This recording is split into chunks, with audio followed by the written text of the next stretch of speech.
Menjelang tutup tahun, Dinas Perumahan Rakyat Kawasan Permukiman dan Pertanahan atau DPR KPP Kabupaten Nganjuk merampungkan sejumlah program. Antara lain, program bedah rumah tidak layak huni dan penyediaan air minum dan sanitasi berbasis masyarakat atau PAMSIMAS. Program tersebut dilaksanakan di Desa Jintel, Kecamatan Rejoso, dan di Desa Balongrejo, Kecamatan Bagong.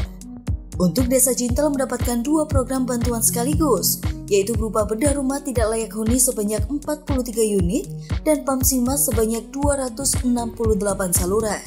Program-program tersebut diresmikan langsung oleh Kepala DPR KPP Kabupaten Nganjuk, Agus Frihanedi, didampingi camat dan kepala desa setempat.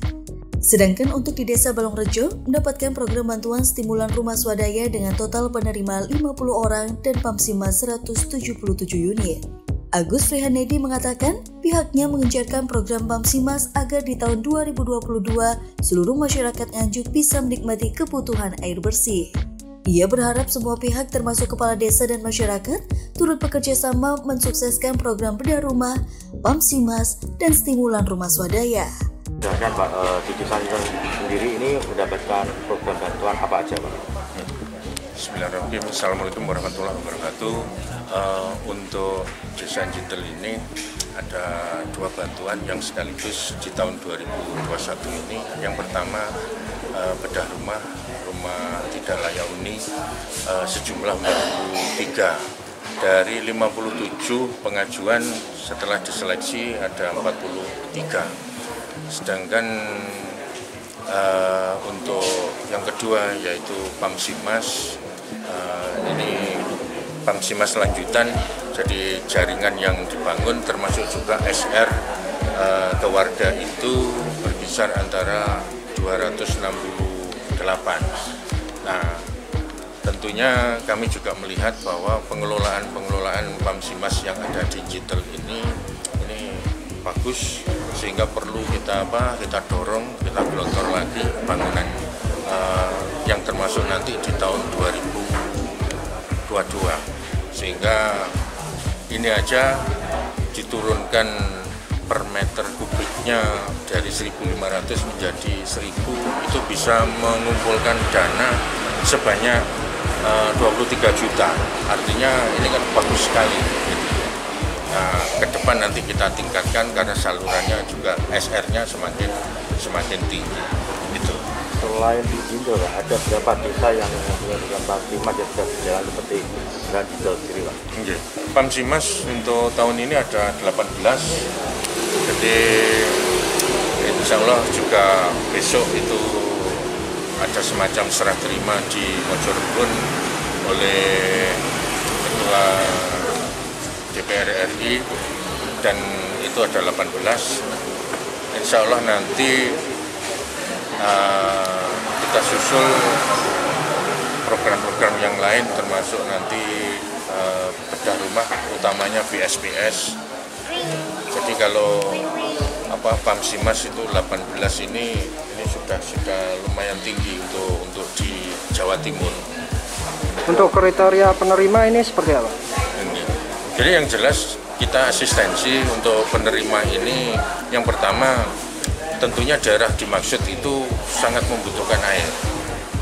Lalu yang kedua melihat permintaan dari masyarakat itu bagaimana.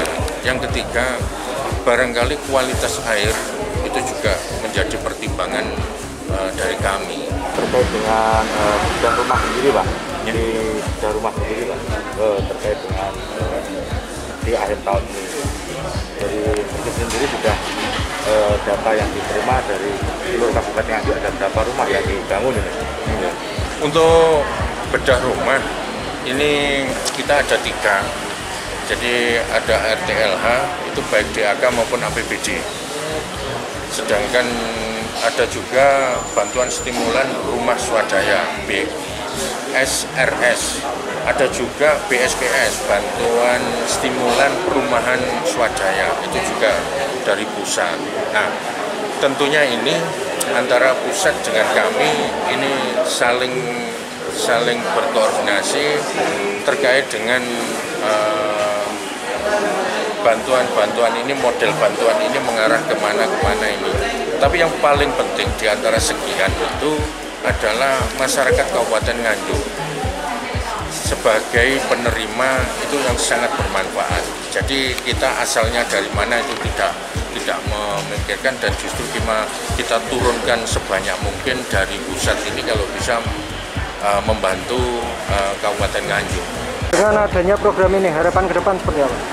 Ya, ke depan paling tidak rumah tidak layak huni yang ada di Kabupaten Nganjuk yang dimiliki oleh masyarakat ini kan semakin turun. Artinya rumah itu akan menjadi layak huni. Nah, termasuk juga didorong dari kotaku itu juga begitu, sehingga nanti paling tidak 5 tahun ke depan itu kalau bisa prosentase rumah tidak layak huni ini akan turun drastis, dan bahkan kalau kita bicara tidak ada ini tidak mungkin, tapi paling tidak itu bisa turun prosentasenya.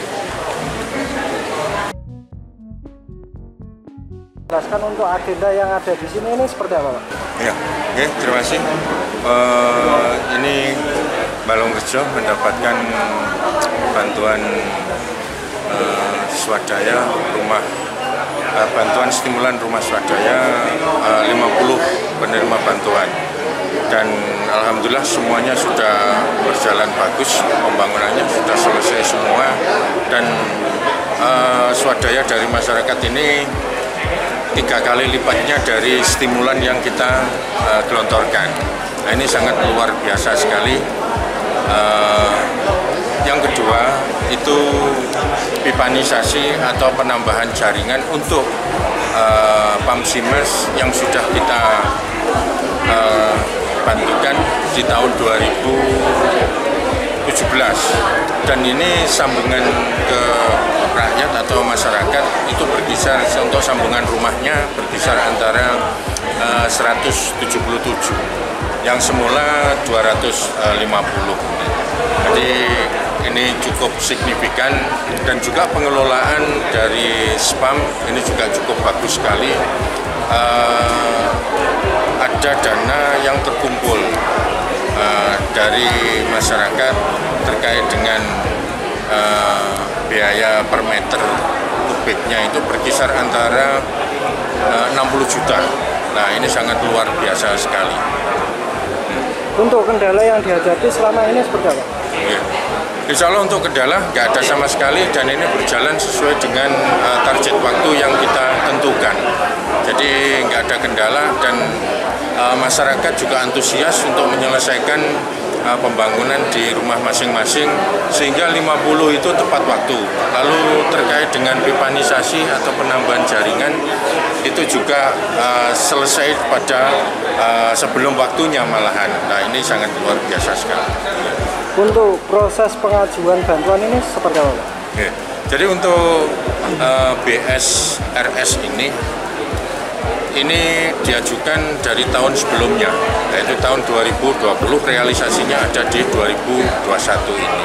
Nah, termasuk juga Pamsimas, sehingga kami nanti di tahun 2022 kami akan sosialisasi kepada seluruh kepala desa, kepala kelurahan terkait dengan program yang nanti akan kami tawarkan. Justru kami akan jemput bola supaya apa? Kami mempunyai database yang terkait dengan berapa sih kebutuhan rumah, pembangunan rumah, bantuan rumah yang ada di kelurahan atau desa seluruh Kabupaten Nganjuk, termasuk juga kegiatan-kegiatan yang lain dari program yang kami tawarkan di tahun 2022. Untuk harapan ke depan nantinya seperti apa? Harapan ke depan kerjasama yang bagus kita dengan semua pihak, termasuk juga kepala desa, masyarakat, untuk mensukseskan bedah rumah yang ada di Kabupaten Nganjuk secara keseluruhan, baik itu sumber dana dari pusat, DAK, maupun APBN dan juga APBD. Itu. Rafli Fajri Julianto, TV Balsa Nganjuk, Jawa Timur.